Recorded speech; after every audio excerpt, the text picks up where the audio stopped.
ایمان کیا ہے؟ الایمان بین الخوف والرجاء، اللہ کی رحمت کی امید بھی رکھنا اور اللہ کا خوف بھی رکھنا، اس کی درمیانی کیفیت کا نام ایمان ہے۔ اللہ سے ڈرتا بھی رہے، احساس بھی پیدا کرے کہ کہیں میرا مالک ناراض نہ ہو جائے، لیکن نا امید نہ ہو۔ بہت بڑا گناہگار بھی نا امید نہ ہو، یہ سمجھ لے کہ اللہ معاف کرنے والا ہے۔ اللہ کی رحمت کی امید بھی رکھنی ہے، وہ رحیم و کریم بھی ہے اور وہ جبار اور قہار بھی ہے، لیکن اب یہاں رحمت کی بات بھی کر دی، یہاں عذاب کی بات بھی کر دی۔ یہ بھی ہمیں سمجھ آ گئی کہ خوف اور امید کی درمیانی کیفیت کا نام ایمان ہے، تو پھر ان دونوں میں سے بڑی چیز کون سی ہے؟ تو میرے رسول کریم صلی اللہ علیہ وسلم نے ارشاد فرمایا، یہ بخاری مسلم میں حدیث ہے، حضرت ابو ہریرہ سے روایت ہے، قال رسول اللہ صلی اللہ علیہ وسلم کہ رسول اللہ صلی اللہ علیہ وسلم نے فرمایا، لما قضى اللہ الخلق کاتبا کتابا فهو عنده فوق عرشه۔ حضور صلی اللہ علیہ وسلم فرماتے ہیں اللہ تعالیٰ نے جب مخلوق کو پیدا فرمانے کا فیصلہ کیا تو ایک تحریر لکھی تھی، ایک تحریر لکھی جو رب کے پاس عرش کے اوپر موجود ہے۔ جب مخلوق کو پیدا کرنے کا بھی ارادہ کیا تو ایک تحریر لکھی جو رب کے پاس محفوظ ہے اللہ کے عرش پر۔ وہ تحریر کیا تھی؟ ان رحمتی سبقت علی غضبی، کہ بے شک میرا غضب زیادہ نہیں ہے، میری رحمت ہی زیادہ ہے، اور میری رحمت میرے غضب پر فوقیت رکھتی ہے، وہ بڑی ہے۔ تو یہ تو اس وقت اللہ نے جب مخلوق کو پیدا کرنے کا ارادہ کیا تو اس وقت ہی فرما دیا تھا کہ میری رحمت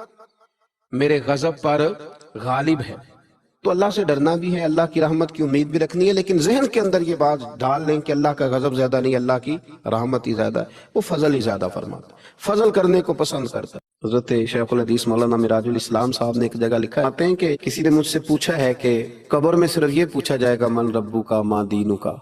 یہ پوچھا جائے گا تیرا رب کون ہے، تیرا دین کیا ہے، تو نبی پاک علیہ السلام کے بارے میں دنیا میں کیا کہا کرتا تھا؟ اعمال کا حساب نہیں ہوگا، فرشتے پوچھیں گے تو اتنا پوچھیں گے اور پھر اس کے لیے جنت کی کھڑکی یا دوزخ کا دروازہ معاذ اللہ کھلنے کا فیصلہ ہو جائے گا۔ تو کسی نے پوچھا کہ اتنا کیوں ہے، باقی سارے سوال جواب قبر میں کیوں نہیں؟ تو وہ جواب دیتے ہیں، وہ کہتے ہیں کہ جب قحط پڑ گیا نا بہت سارے علاقوں میں، تو حضرت یوسف مصر کے حکمران تھے، تو باقی جگہوں پہ قحط تھا، آپ نے تو خواب دیکھا اور پھر کچھ گندم آپ نے بچا لی، تو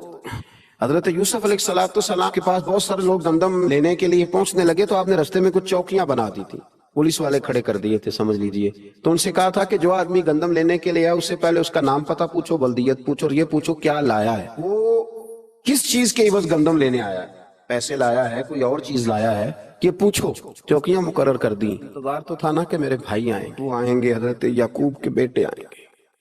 انتظار تو بھائیوں کا تھا، اگرچہ انہوں نے بڑی زیادتی کی ہے پر ان کو آنا تو ہے۔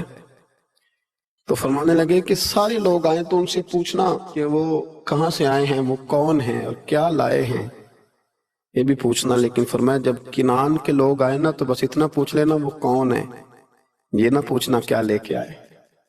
بھائی ہے نا تو ان کی پردہ پوشی کرنی، ان سے نا بس اتنا پوچھ لینا کہ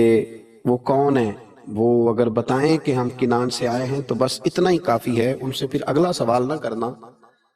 تو حضرت شیخ فرمانے لگے، رب فرماتے فرشتو تم نہ جا کے بس اتنا پوچھ لینا قبر میں میرے بندے سے کہ وہ مجھے جانتا ہے نا،